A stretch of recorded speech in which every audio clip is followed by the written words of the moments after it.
Hi, it's Grandpa from Grammy and Grandpa Read, and today's book is called A Big Night in Booville.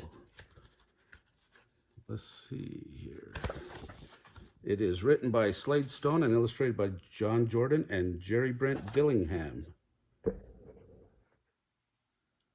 It's a big night in Booville, cheered Wilson as he hopped out of bed.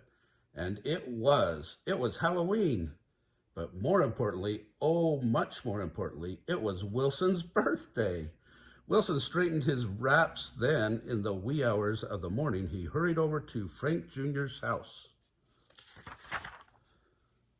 "Hey, tonight's a big night," exclaimed Wilson when Frank Jr. opened the door. "Indeed," said Frank Jr., "it's a night of shenanigans and sweet confections and—" "No, I mean," started Wilson. "He means trick-or-treats," said Francine, as she came waltzing up to the door.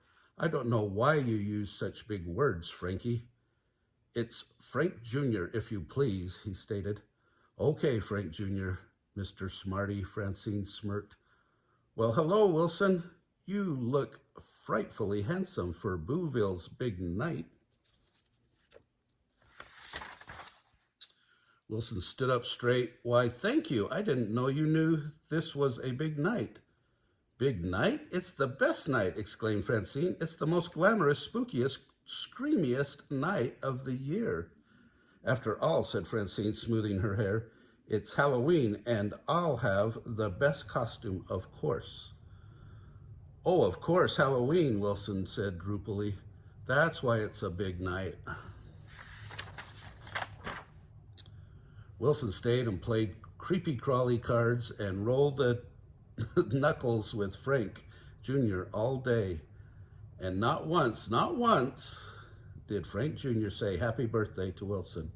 It was definitely time to go. "Say, what are you going to be tonight, Frank Jr.?" asked Wilson. "I've decided to don the look of a mad scientist. That way I can wear the new wig I created out of polymorpho fibers. It glows in the dark. What are you going as?" "I don't know," sighed Wilson. "Maybe a ghost, maybe a fish. I better go home and think about it. I'll see ya." "Goodbye. I'll see you tonight for Halloweening," called Frank Jr.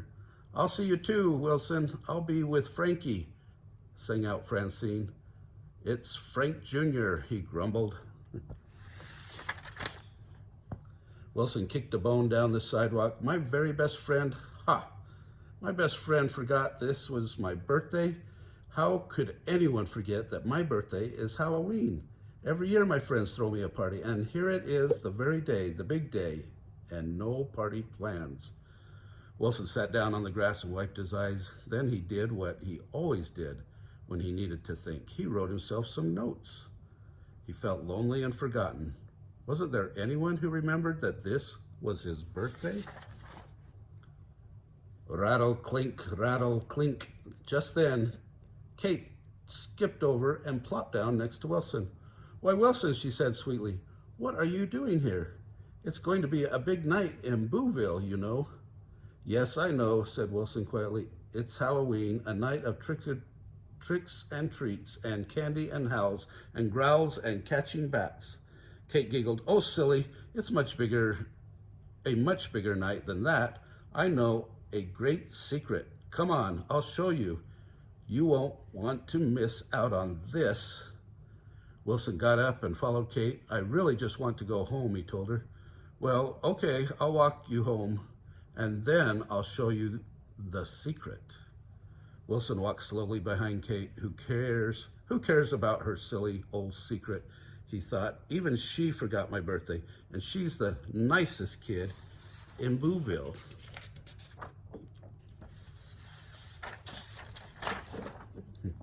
At Wilson's house as Wilson came up to his own front door, it slowly creaked open, and out popped a mad scientist, a movie star, and a wolfman. "Surprise! Happy birthday!" "That's the secret," giggled Kate. "We're throwing the party at your house this year." "Yeah, what took you so long?" said Denton. "Open your presents and cut the cake. Then we can all go out trick-or-treating and scare the neighborhood." It was a wonderful party with streamers and cake and punch and presents to unwrap.